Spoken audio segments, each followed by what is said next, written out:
Sneha, welcome back to the channel. Hope you all are doing great. तो आज है हमारी मैक्रो की वन शॉट लेक्चर सीरीज का day 9 and today we are going to do our chapter number 9, problem of deficient demand and excess demand. और इसी chapter के साथ में हमारी जो यूनिट 3 है, determination of income and employment, वो भी कंप्लीट हो जाएगी। मतलब पूरी 3 यूनिट्स हम लोगों ने कंप्लीट कर ली। कल हम लोग करेंगे हमारी unit 4, government budget and the economy. शुरू करें फटाफट से चैप्टर। देखो क्या नाम है चैप्टर का, problem of deficient demand and excess demand. मतलब इस चैप्टर में हमें डेफिशिएंट डिमांड के बारे में पढ़ना है, डेफिशिएंट डिमांड को कैसे हम करेक्ट कर सकते हैं, एक्सेस डिमांड के बारे में पढ़ना है, एक्सेस डिमांड की प्रॉब्लम को हम कैसे करेक्ट कर सकते हैं। ये सारी चीजें हमें इस चैप्टर में कवर करनी है। लेकिन मेन टॉपिक पर आने से पहले सबसे पहले कुछ बेसिक चीजें हम लोग डिस्कस करते हैं, कुछ बेसिक टर्म्स है वो समझ लो। देखो सबसे पहले बात करते हैं full employment equilibrium and under employment equilibrium. पहले तो याद करो, कल मैंने समझाया था इक्विलिब्रियम क्या होता है। वो सिचुएशन जब एग्रीगेट डिमांड किसके इक्वल हो, एग्रीगेट सप्लाई के इक्वल हो, या फिर एक अप्रोच और था जब सेविंग्स किसके इक्वल हो, इन्वेस्टमेंट के इक्वल हो। उस सिचुएशन को हम लोग क्या बोल देते हैं, कंट्री में इक्विलिब्रियम है। मतलब इकोनॉमी एकदम बैलेंस के अंदर है, इकोनॉमी एकदम मक्खन चल रही है, कोई फ्लक्चुएशंस, कोई गड़बड़ नहीं है। तो दोनों सिचुएशंस में इक्विलिब्रियम हो रहा है। एक है फुल एम्प्लॉयमेंट इक्विलिब्रियम, एक है अंडर एम्प्लॉयमेंट इक्विलिब्रियम। मतलब इक्विलिब्रियम दोनों सिचुएशंस के अंदर हो रहा है, दोनों सिचुएशंस में एग्रीगेट डिमांड एग्रीगेट सप्लाई के इक्वल होगी।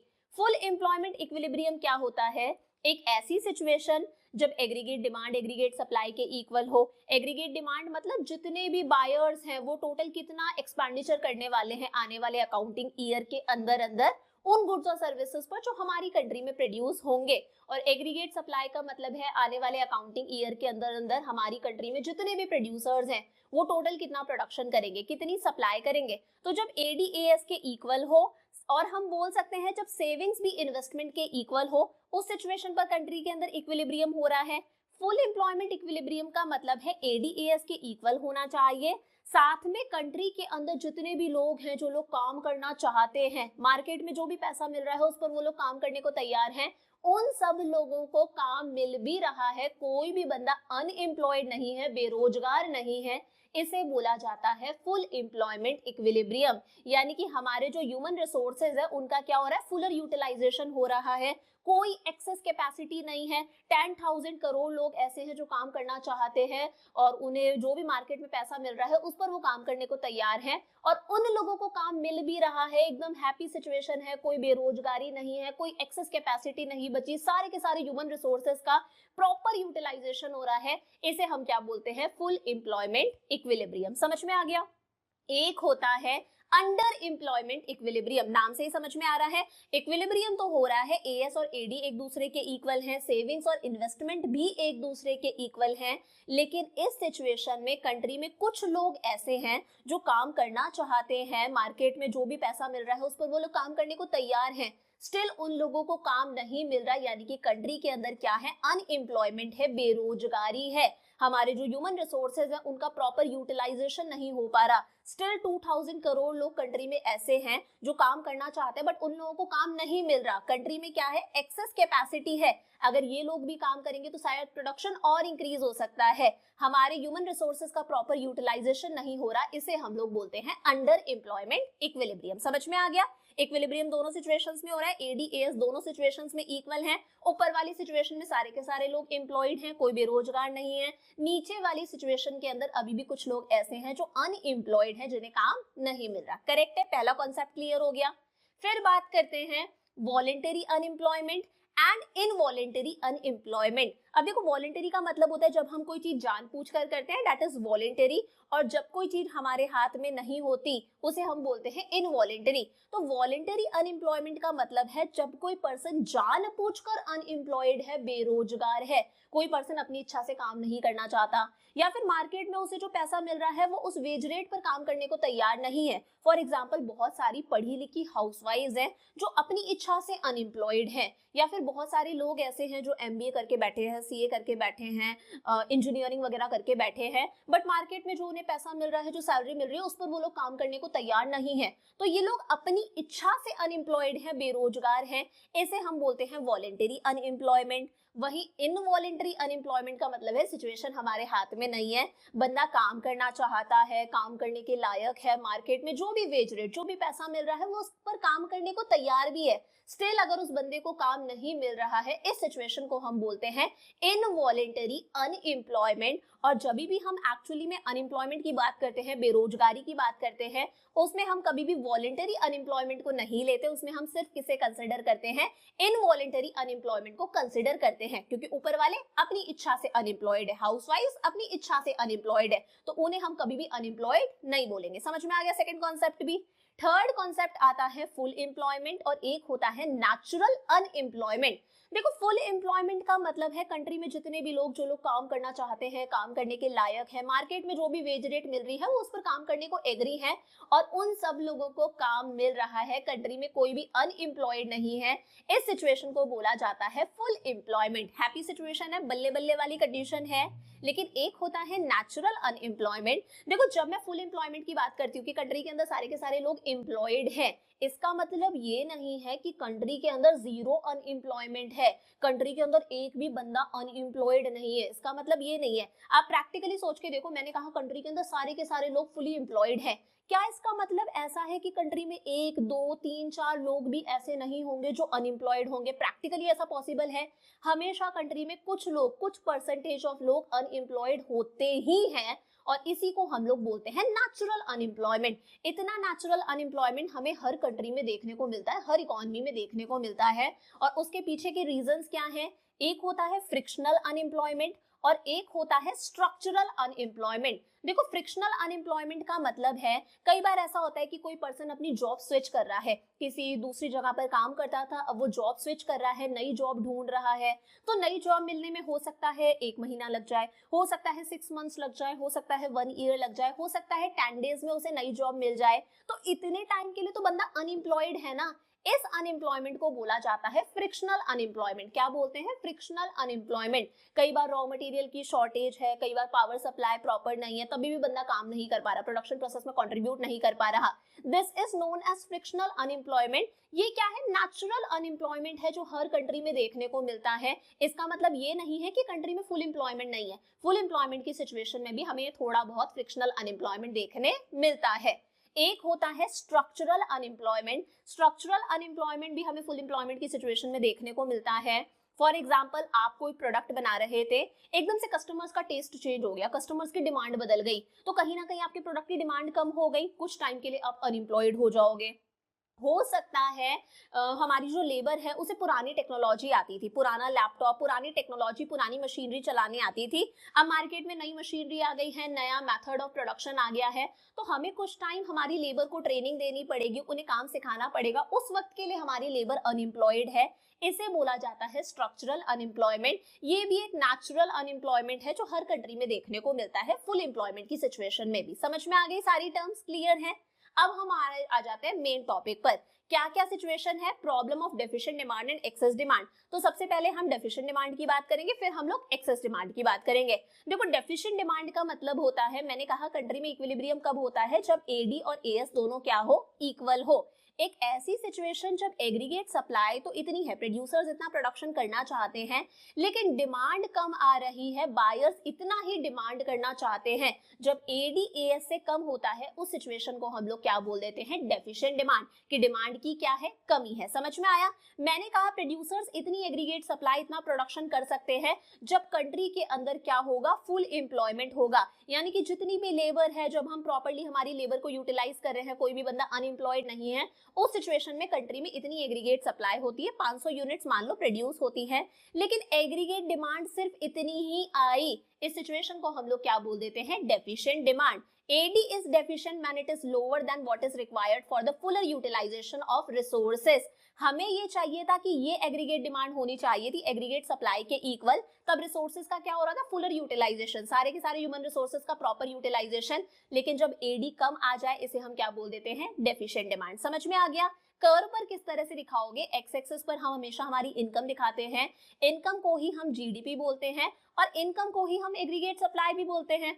वाई एक्सिस पर हम हमारी एग्रीगेट डिमांड दिखा रहे हैं। तो देखो ये जो ब्लू वाली लाइन है ये क्या है, हमारी एग्रीगेट सप्लाई है। मैंने बताया था स्ट्रेट लाइन बनानी है 45 डिग्री के एंगल पर, मेजर नहीं करना, सिर्फ 45 डिग्री लिख देना। यही हमारी इनकम है, यही हमारी एग्रीगेट सप्लाई है।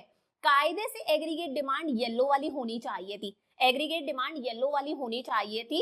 एडीएफ इसका मतलब है फुल एम्प्लॉयमेंट एग्रीगेट डिमांड। अगर ये एग्रीगेट डिमांड होती ना तो इस लेवल पर कंट्री के अंदर फुल एम्प्लॉयमेंट होता, यानी कि सारे के सारे ह्यूमन रिसोर्सेज का प्रॉपर यूटिलाइजेशन हो रहा है, कोई भी बंदा अनएम्प्लॉयड नहीं है। ये हमारी एग्रीगेट डिमांड होनी चाहिए थी, लेकिन एक्चुअली हमारी एग्रीगेट डिमांड कम हो रही है। कोई चीज कम होती है, कर्व पर नीचे दिखाते हैं। एक्चुअली हमारी एग्रीगेट डिमांड ये होने वाली है, ये प्लान्ड एग्रीगेट डिमांड है, ये हमारी एग्रीगेट डिमांड होने वाली है। तो ये जो गैप है ना EF, इस गैप को हम लोग बोल देते हैं डेफिशिएंट डिमांड। क्या बोल देते हैं, डेफिशिएंट डिमांड। समझ में आ गई बातें। वही आगे लिखा हुआ है ADF क्या है, ऊपर वाला कर्व, कि ये हमारी रिक्वायर्ड एग्रीगेट डिमांड होनी चाहिए थी। ADP क्या है, ये लेकिन हमारे बायर्स एक्चुअली डिमांड करने वाले हैं, इस लेवल पर कंट्री में फुल एम्प्लॉयमेंट नहीं होगा। और ये जो EF दोनों के बीच में डिफरेंस आ रहा है, इसे दिमाग में रखना, इसी को हम लोग क्या बोल देते हैं, डेफिशिएंट डिमांड। समझ में आ गया। अब देखो ये जो डेफिशिएंट डिमांड है, इसके पीछे क्या क्या कॉजेस हो सकते हैं, क्या क्या कारण हो सकते हैं।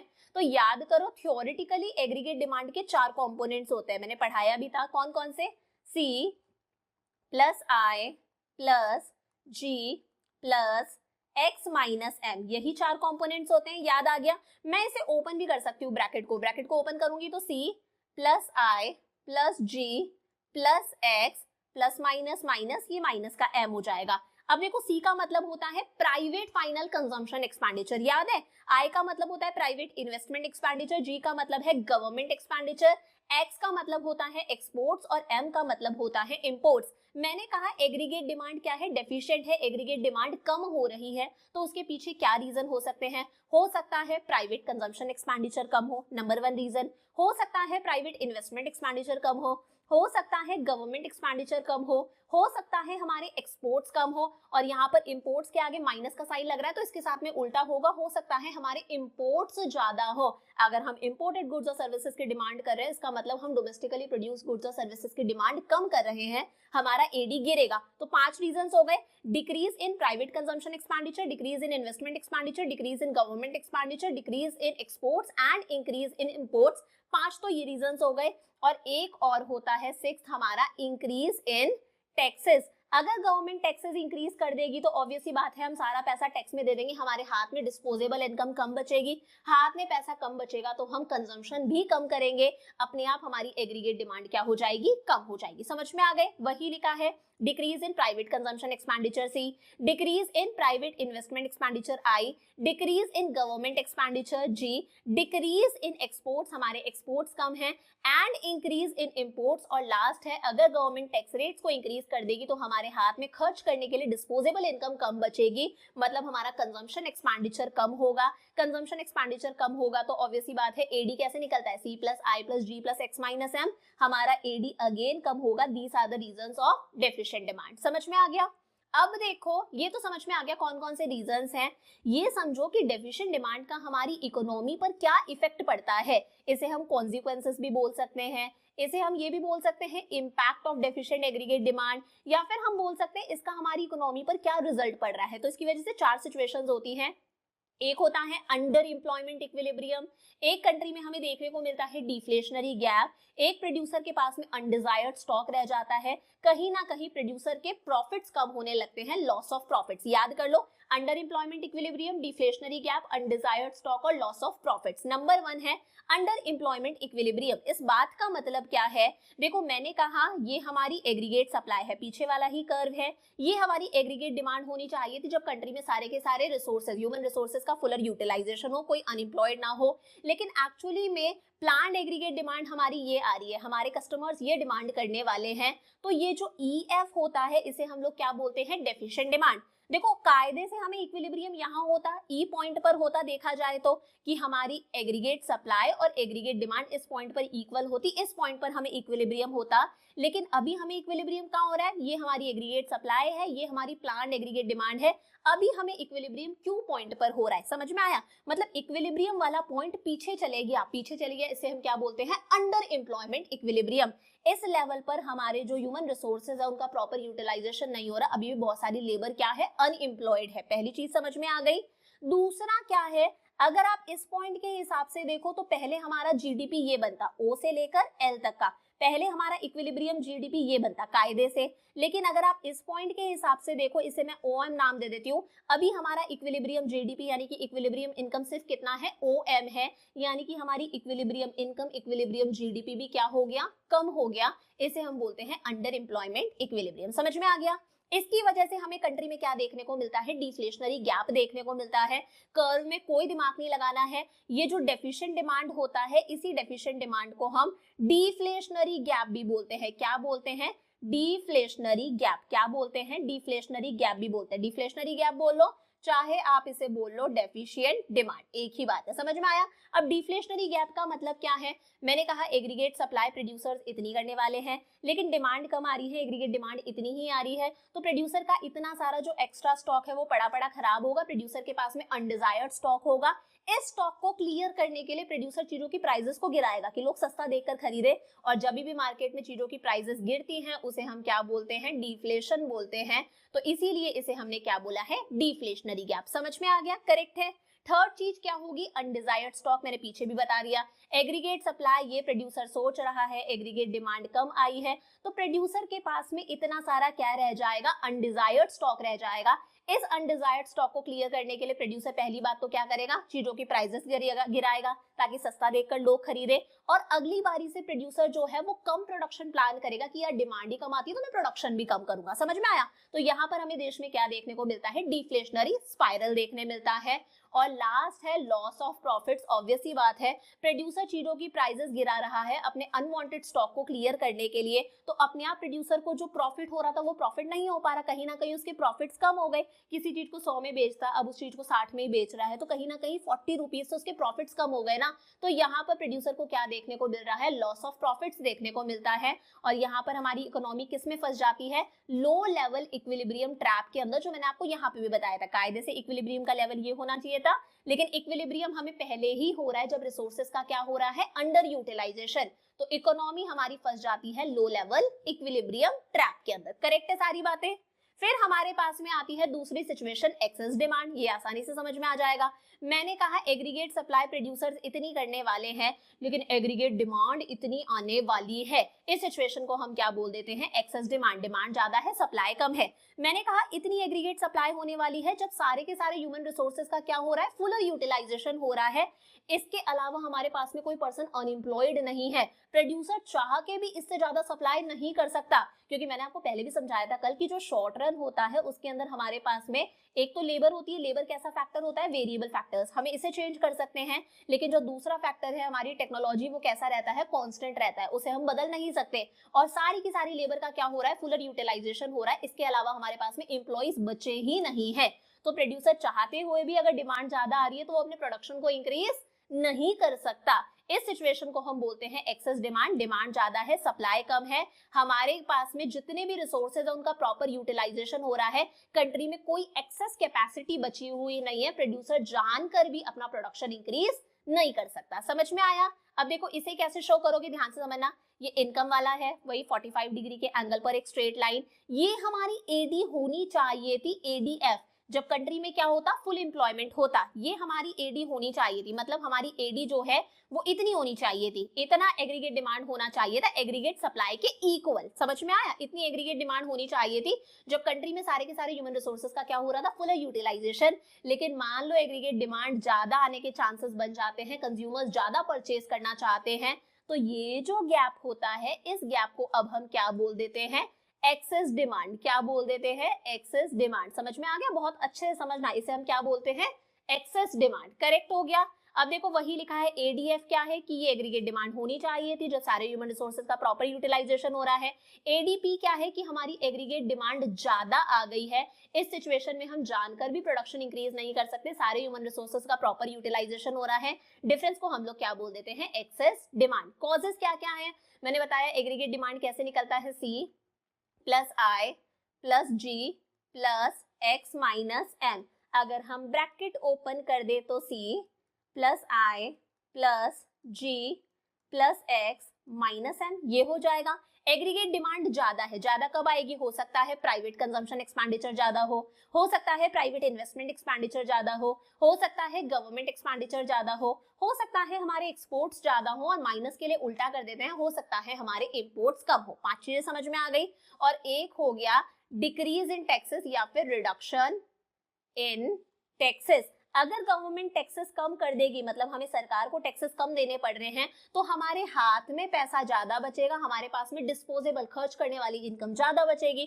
तो हम और ज्यादा कंजम्पशन करेंगे, और ज्यादा कंजम्पशन करेंगे तो हमारी एग्रीगेट डिमांड क्या होगी? इंक्रीज होगी। तो ये 6 रीजंस हो गए एक्सेस डिमांड की, कि प्राइवेट कंजम्पशन एक्सपेंडिचर ज्यादा होगा, प्राइवेट इन्वेस्टमेंट एक्सपेंडिचर ज्यादा होगा, गवर्नमेंट एक्सपेंडिचर ज्यादा होगा, हमारे एक्सपोर्ट्स ज्यादा होंगे, हो सकता है हमारे इंपोर्ट्स कम है, हम दूसरी कंट्री से इंपोर्ट नहीं कर रहे, हम डोमेस्टिकली प्रोड्यूस गुड्स और सर्विसेज ही खरीद रहे हैं, और गवर्नमेंट ने टैक्सेस कम कर दिए, तो अपने आप हमारे हाथ में डिस्पोजेबल इनकम, खर्च करने वाली इनकम ज्यादा बचेगी, तो हम खर्चा ज्यादा करेंगे, एग्रीगेट डिमांड हमारी इंक्रीज होगी, कंट्री में क्या आएगा? Excess demand. समझ में आ गया?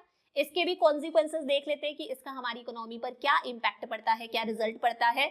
तो पहले क्या आ रहा था? डिफ्लेशनरी गैप, अब यहाँ पर आएगा इन्फ्लेशनरी गैप। यहाँ पर हमारा जीडीपी हम इंक्रीज नहीं कर सकते, आउटपुट को इंक्रीज नहीं कर सकते, क्योंकि ऑलरेडी सारे के सारे ह्यूमन रिसोर्सेज का फुलर यूटिलाइजेशन हो रहा है, हमारे पास में कोई एक्सेस कैपेसिटी नहीं बची है।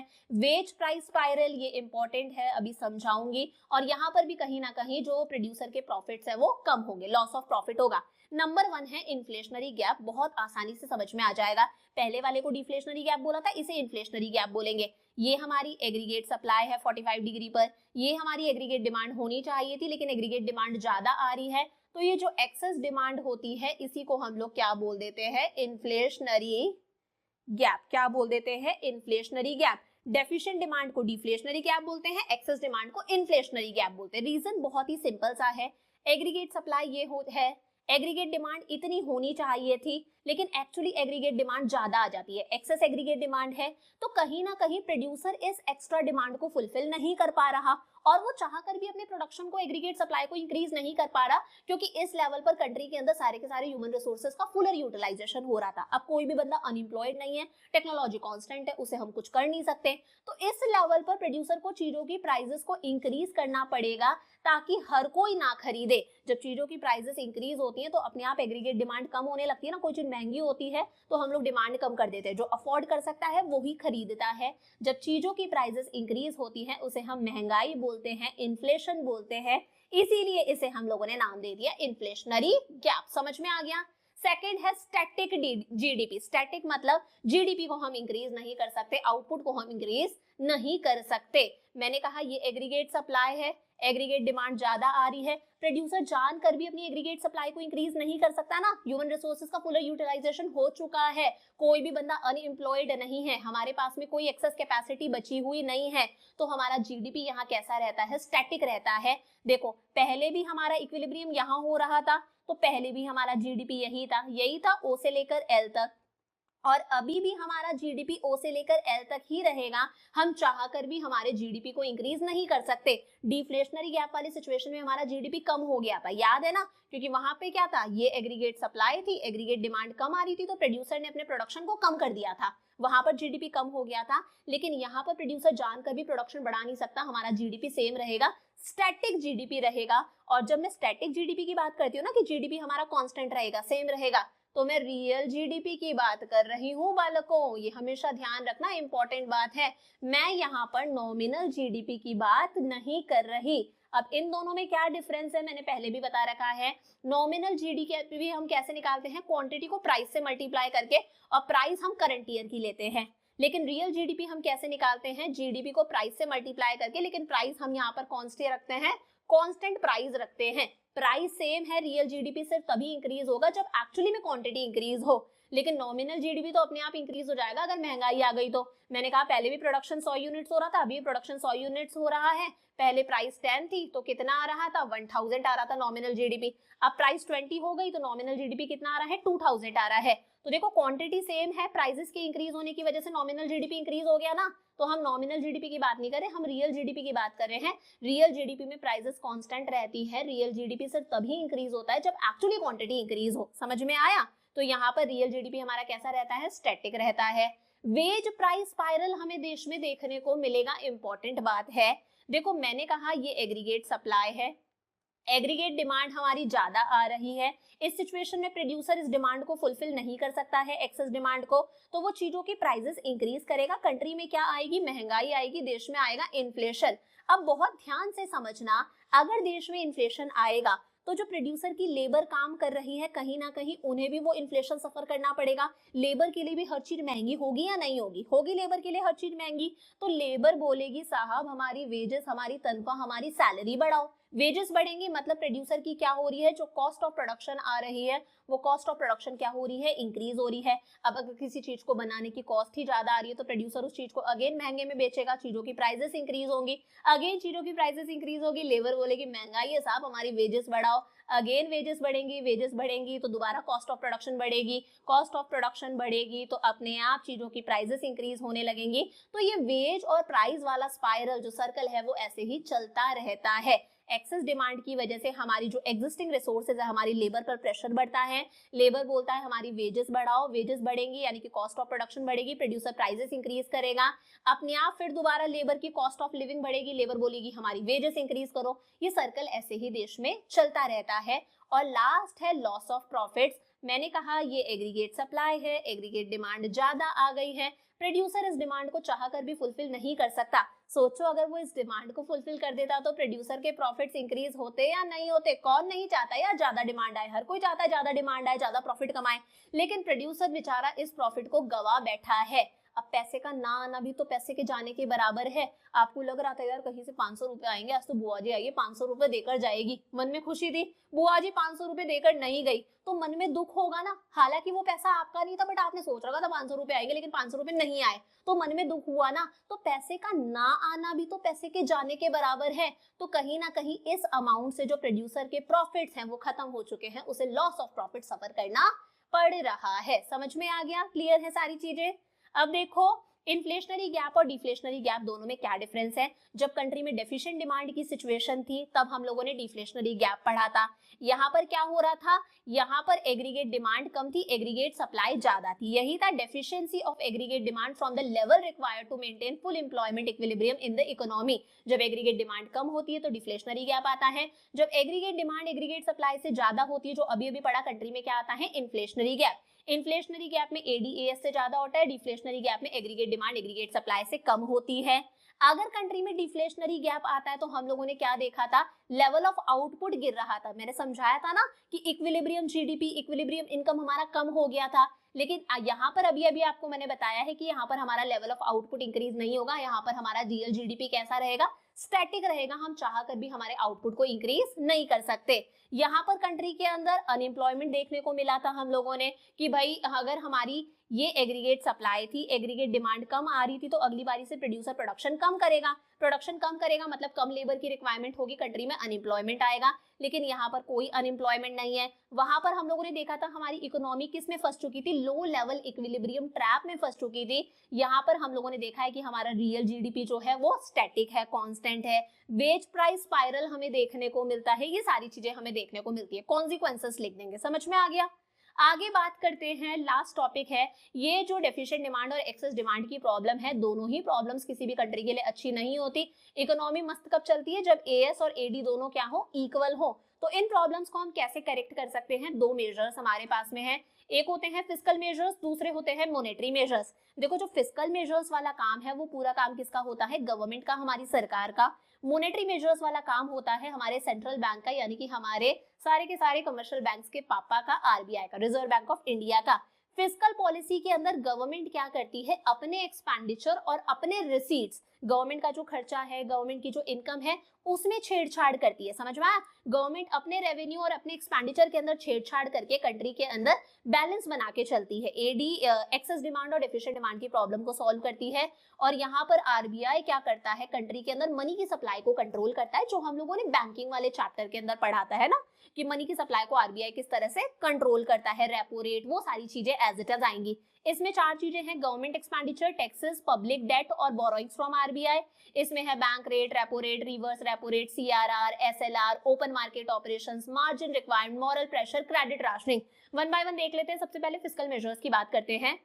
नंबर 1 है गवर्नमेंट एक्सपेंडिचर। देखो मैंने बताया एडी कैसे निकलता है, सी प्लस आई प्लस जी प्लस एक्स माइनस एम। ये जी क्या है? गवर्नमेंट का एक्सपेंडिचर है। अगर कंट्री में डेफिशिएंट डिमांड है यानी कि डिमांड कम है तो इस सिचुएशन में गवर्नमेंट अपना एक्सपेंडिचर इंक्रीज कर देगी। अगर गवर्नमेंट का एक्सपेंडिचर इंक्रीज होगा अपने आप हमारा एडी भी क्या हो जाएगा? इंक्रीज हो जाएगा। अगर कंट्री में एक्सेस डिमांड है, एडी बहुत ज्यादा है, एडी को कम करना है तो गवर्नमेंट अपना एक्सपेंडिचर कम कर देगी, अपने आप हमारी एग्रीगेट डिमांड भी क्या हो जाएगी? कम हो जाएगी। गवर्नमेंट खर्चा किन चीजों पर करती है? प्रोड्यूसर्स को सब्सिडी देती है, हमारे लिए पब्लिक वर्क्स प्रोग्राम्स होते हैं, डैम्स वगैरह बनवाना, हमारी एजुकेशन पर सरकार पैसा खर्च करती है, कंट्री के डिफेंस पर, लॉ ऑर्डर मेंटेन पर पैसा खर्च करती है। डेफिशिएंट डिमांड में गवर्नमेंट अपना एक्सपेंडिचर इंक्रीज करेगी, जी इंक्रीज करेगी, एक्सेस डिमांड में अपना एक्सपेंडिचर कम कर देगी। सेकंड होता है टैक्सेस। टैक्सेस सरकार का सबसे बड़ा सोर्स है इनकम का। अगर कंट्री में डेफिशिएंट डिमांड है, लोग डिमांड कम कर रहे हैं तो गवर्नमेंट टैक्स की रेट्स को कम कर देगी। अगर सरकार हमसे टैक्सेस कम लेंगी तो हमारे हाथ में डिस्पोजेबल इनकम ज्यादा बचेगी, हम खर्चा ज्यादा करेंगे। अगर हम खर्चा ज्यादा करेंगे तो हमारा एग्रीगेट डिमांड इंक्रीज होगा, डेफिशिएंट डिमांड की प्रॉब्लम सॉल्व होगी। एक्सेस डिमांड है, हम बहुत ज्यादा डिमांड कर रहे हैं, हमारे हाथ में पैसा बहुत ज्यादा है तो सरकार टैक्सेस बढ़ा देगी। अगर सरकार टैक्सेस ज्यादा लेगी तो हमारे हाथ में डिस्पोजेबल इनकम कम बचेगी, हम कंजम्पशन कम करेंगे, अपने आप एग्रीगेट डिमांड कम हो जाएगा, एक्सेस डिमांड की प्रॉब्लम सॉल्व हो जाएगी। समझ में आया? फिर है पब्लिक बोरोइंग्स, इसे हम पब्लिक डेट भी बोलते हैं। गवर्नमेंट जनरल पब्लिक से भी पैसा बोरो करती है। गवर्नमेंट जनरल पब्लिक को अपनी कुछ सिक्योरिटीज, बॉन्ड्स वगैरह, शेयर्स वगैरह इशू करती है और बदले में जनरल पब्लिक से पैसा लेती है। कंट्री में डेफिशिएंट डिमांड है, लोग डिमांड नहीं कर रहे, इस सिचुएशन में गवर्नमेंट क्या करेगी? जनरल पब्लिक से पैसा बोरो कम करेगी। समझ में आया? डेफिशिएंट डिमांड है, लोगों के हाथ में पैसा कम है तो गवर्नमेंट जनरल पब्लिक से पैसा बोरो कम करेगी। पैसा बोरो कम करेगी तो जनरल पब्लिक के हाथ में पैसा बचेगा। जनरल पब्लिक के हाथ में पैसा बचेगा तो जनरल पब्लिक क्या करेगी? डिमांड करेगी और अपने आप हमारा एडी इंक्रीज होगा, डेफिशिएंट डिमांड की प्रॉब्लम सॉल्व होगी। एक्सेस डिमांड है, लोग बहुत ज्यादा डिमांड कर रहे हैं क्योंकि लोगों के हाथ में पैसा ज्यादा है तो गवर्नमेंट जनरल पब्लिक से पैसा बोरो करेगी, उनको अपने शेयर्स वगैरह इशू करेगी, जनरल पब्लिक सरकार को पैसा देगी, अपने आप जनरल पब्लिक के हाथ में पैसे की कमी आएगी, पैसे की कमी आएगी तो जनरल पब्लिक खर्चा भी कम करेगी, अपने आप एडी हमारा डिक्रीज होगा, एक्सेस डिमांड की प्रॉब्लम सॉल्व होगी। बोरोइंग्स फ्रॉम आरबीआई, अगर कंट्री में डेफिशिएंट डिमांड है तो गवर्नमेंट आरबीआई से पैसा बोरो करेगी और पैसा बोरो करके सरकार क्या करेगी? एक्सपेंडिचर करेगी। गवर्नमेंट का एक्सपेंडिचर इंक्रीज होगा, अपने आप एग्रीगेट डिमांड इंक्रीज हो जाएगी। एक्सेस डिमांड है तो गवर्नमेंट आरबीआई से पैसा बोरो नहीं करेगी, गवर्नमेंट के हाथ में पैसे की कमी है तो गवर्नमेंट का खर्चा भी कम होगा, एग्रीगेट डिमांड अपने आप क्या होगी? कम होगी। समझ में आया? सेकंड है हमारे पास में मॉनेटरी मेजर्स। मॉनेटरी मेजर्स के अंदर बैंक रेट है, रेपो रेट है, रिवर्स रेपो रेट है, ये सारी चीजें हैं। सबसे पहले बैंक रेट और रेपो रेट समझ लो। देखो मैंने कहा ये है हमारा आरबीआई, हमारा सेंट्रल बैंक, ठीक है, और ये है कोई भी कमर्शियल बैंक। फॉर एग्जांपल मैंने कहा एचडीएफसी, कोई भी कमर्शियल बैंक है, मैंने समझा रखी पहले सारी चीजें। जब भी कोई कमर्शियल बैंक आरबीआई से लोन लेते हैं तो इन कमर्शियल बैंक्स को आरबीआई को क्या देना पड़ता है? इस लोन पर इंटरेस्ट देना पड़ता है। समझ में आया?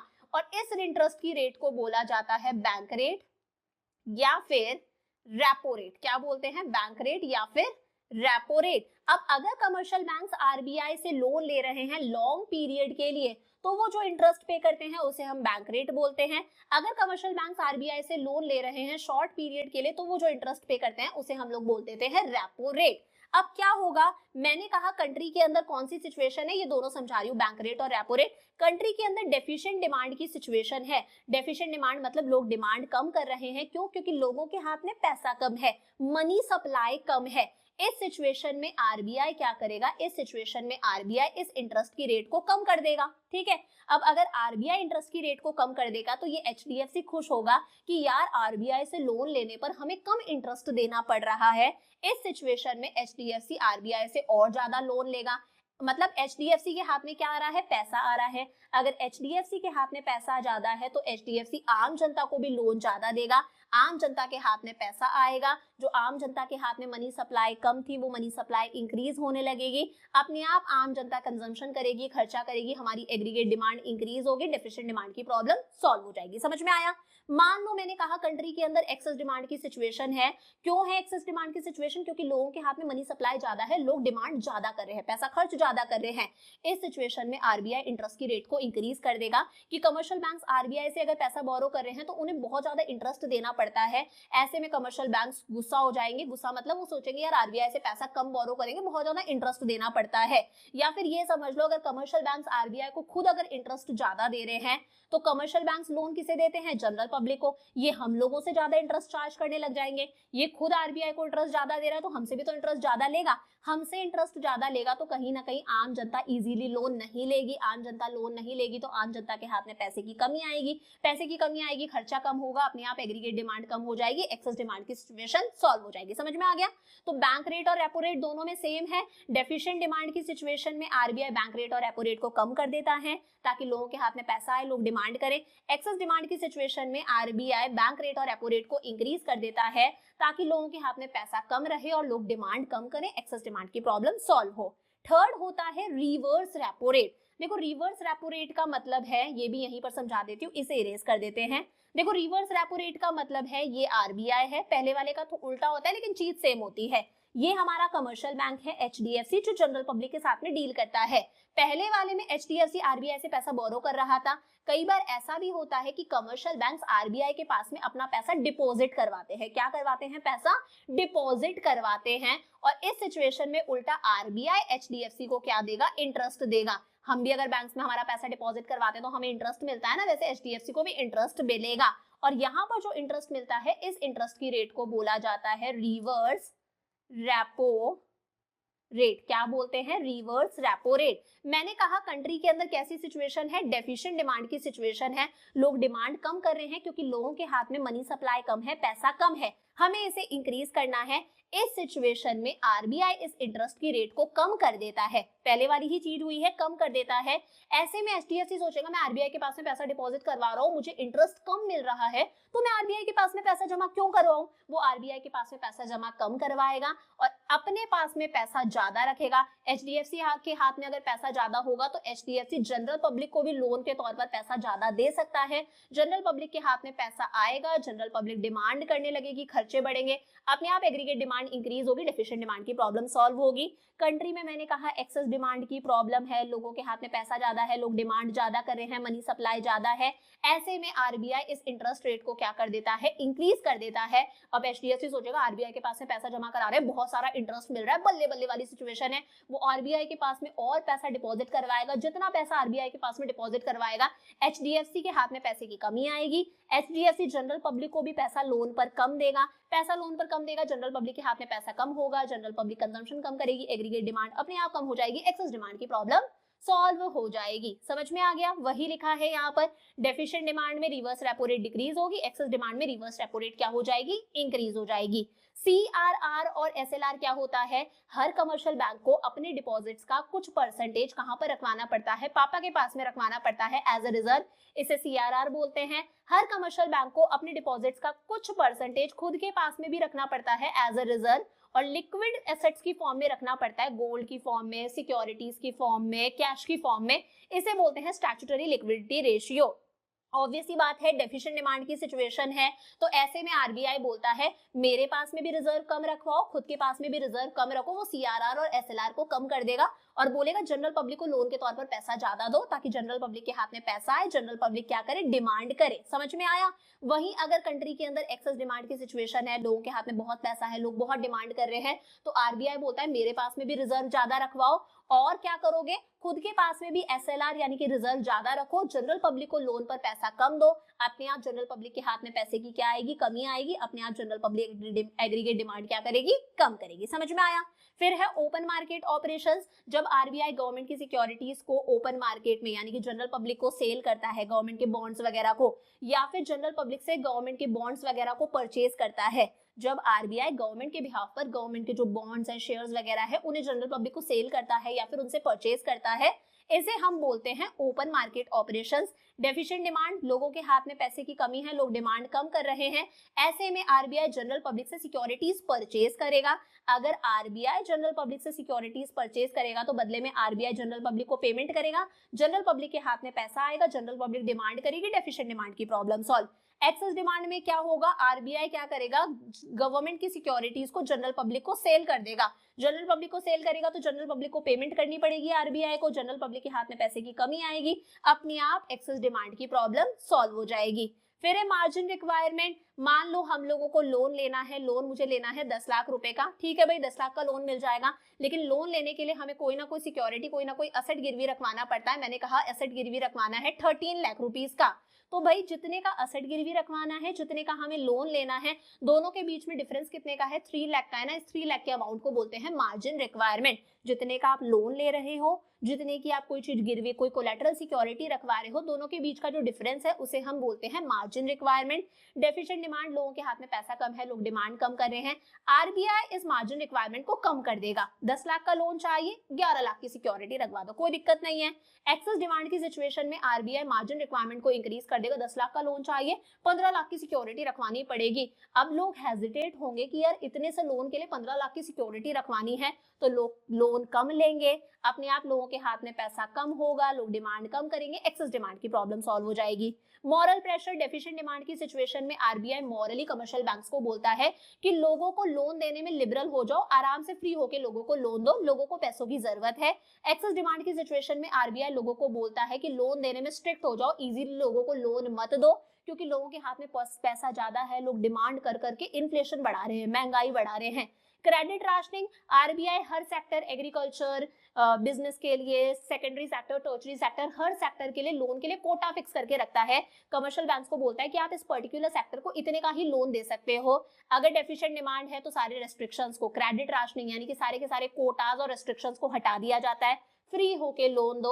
और अगर एक्सेस डिमांड की सिचुएशन है तो आरबीआई क्रेडिट राशनिंग इंट्रोड्यूस करता है, यानी कि कोटास इंट्रोड्यूस करता है कि आप पर्टिकुलर सेक्टर को इतने का ही लोन दे सकते हो। समझ में आ गया।